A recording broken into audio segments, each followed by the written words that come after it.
is the first story of the day. All right, JG. So there was a prompt put out on the YouTube atmosphere the other day, or however you say the sphere, whatever it is. Which team's future worries you the most in the NBA? It's the Portland Trail Blazers, the Atlanta Hawks, the Dallas Mavericks, or the Miami Heat. Now, just listen to those at the very beginning. Which one of those worries you the most? Just going forward, just their future. Which one's the worst for you, JG? Dallas Mavericks, not a question. Clearly, it's not even close. It's not even close. Did you give it a thought? I mean, if it came down to Dallas and Portland, but then you look and no one's expecting Portland to do anything, so kind of defaults to Dallas. I mean, they did go all in on Kyrie Irving, and I believe the last time we spoke, I said that was probably going to be a great mistake, and so far it has not paid dividends. And again, this is a Dallas. I don't know what they gave up also in terms of picks for Kyrie. I know that just historically Dallas doesn't value draft picks much. So, but just looking at the overall roster, I mean, again, I said losing Finney Smith was a very underrated loss because he was their glue guy, and they just don't have that. I mean, to me, they've got a bunch of streaky shooters and like next to no inside game outside of Christian Wood. So the way they talk, I mean, they lost to Charlotte twice, not instilling much confidence because that's a team that's probably trying to lose basketball games at this point. So it's not looking good for them. Because all right, so on the question that you had about what they gave up, all right, so Brooklyn received Spencer Dinwiddie, Dorian Finney-Smith, a 2027 second-round pick, a 2029 first-round pick, but it's protected. It was unprotected, actually. Oh, man. And a 2029 second-round pick. So 3 picks, Spencer Dinwiddie, Dorian Finney-Smith for Kyrie Irving, and Markieff Morris is also in that trade. Yeah, but kind of gets left off behind sometimes. I mean, yeah, because he didn't do anything, Jay. Like when the Nets threw him in the deal, legitimately, most Nets fans didn't even realize the man was playing for the Nets. The way they talk, it doesn't. I mean, and this was 5 or 6 years ago. We can't disrespect the Twin. I'm saying if this was 5 or 6 years ago, okay, yes, that might mean something. But like, let's be honest, Jay. What has Markieff Morris done recently? You could really hang your hat on. You know what I mean? My man JG. Am I wrong, James? Am I wrong? Let's get back on the picks, man. What are you thinking about the picks they gave up with this Kyrie Irving deal? Because the future, I would pick the Dallas Mavericks as well.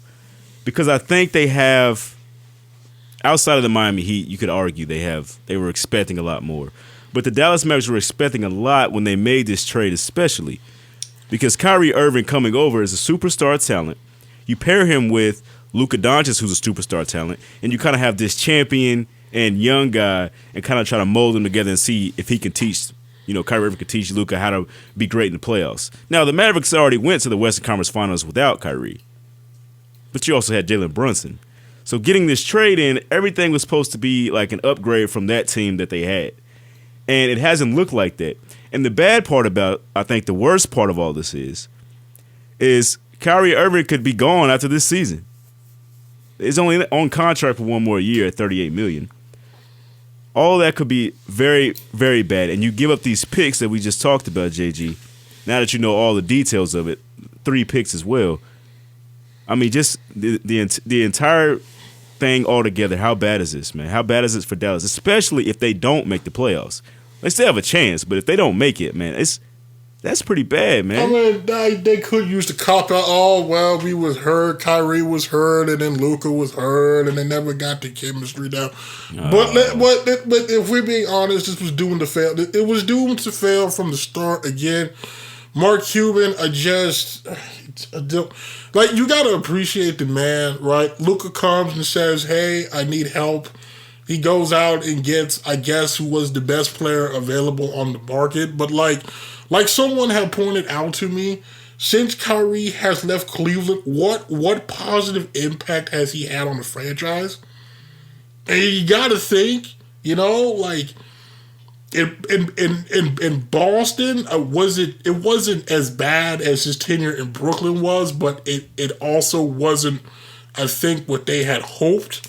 We know how it went down in Brooklyn, and so now you're coming in to Dallas, like you mentioned before. It literally was boom or bust. Like, this kind of has to work because the man can bounce and probably will bounce. So you're just hoping you can sell him on staying long term, which is predicated on you winning basketball games, which has not happened. So I think at this point, I mean, fortunately for Dallas, they only give up the one first-round pick. I mean, it could have been multiple first-round picks. But again, like you said, it's to the point. I feel like he had a positive impact on Jaylen Brown individually. But other than that, as a team, for each team he's been on, yes, it has been a very bad tenure for Kyrie Irving since he hasn't played with LeBron. And I think this is kind of how the NBA works, because there's so much impact based on one player. It seems like if you're really, really good at basketball, like a star talent, it's very hard to please people. Because when you come over to the new team, they expect a championship. And when you don't do it, it's like you're the worst guy. It's like the KD thing. Kevin Durant, since leaving Oklahoma City, he's got the championship with Golden State. And there's people that say it doesn't really count because he played with such a great team. And then you go to Brooklyn to try to do your own thing. It doesn't work out. Now he's with the Suns, and it's off to a very rocky start. I know it's just an injury, but it's like when you so good at basketball, it's kind of hard just to be a great basketball player and not have to worry about all the expectations that everybody throws on you. And I know that's kind of wild how this sport works out in terms of just a star player. What do you think about that? It depends, right? I mean, you mentioned KD. The problem with KD is, like, instead of just focusing on hoops, he tries to shade people on Twitter and stuff, which makes it worse. Like, in the grand scheme of things, you ask most Net fans, including myself, we had nothing but positive things to say about Kevin Durant. We actually applaud him for signing that extension when he did, given the uncertainty there, for the way he almost carried that a motley crew of washed up scrubs and hardened on one leg to the Eastern Conference Finals. I mean, I think if you look at Kevin Durant's tenure in Brooklyn, I guess technically, yes, it was a failure because they had the super team that I said was bound to fail again.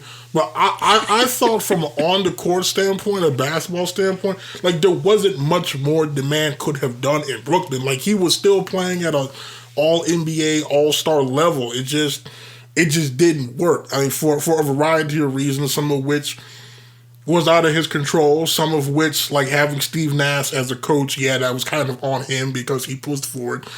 But I don't think you can necessarily, like, put all that on KD. So I think it kind of just depends on, like, the situation a person goes into, how much they kind of feed into that, I think would be the difference, you know what I mean? Like, it's the way you see LeBron on the Lakers, and it's like, I mean, is anybody kind of surprised the Lakers are average at best?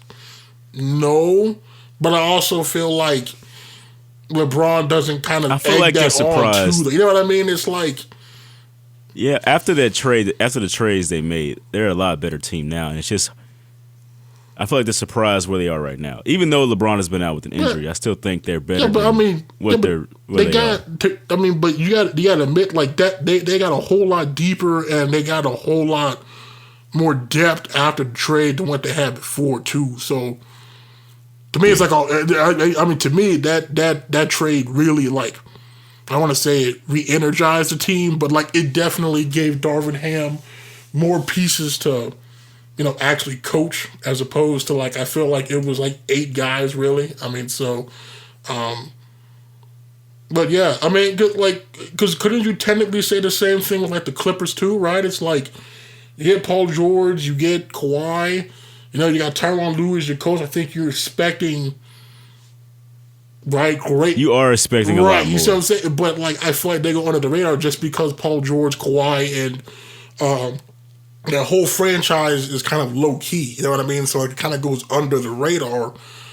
that they're kind of underperforming, even though they've also had injuries. Paul George is out and then Kawhi's been hurt. So, but I still feel like in situations like that, I think it depends on the franchise and it depends on how much the star kind of feeds into that.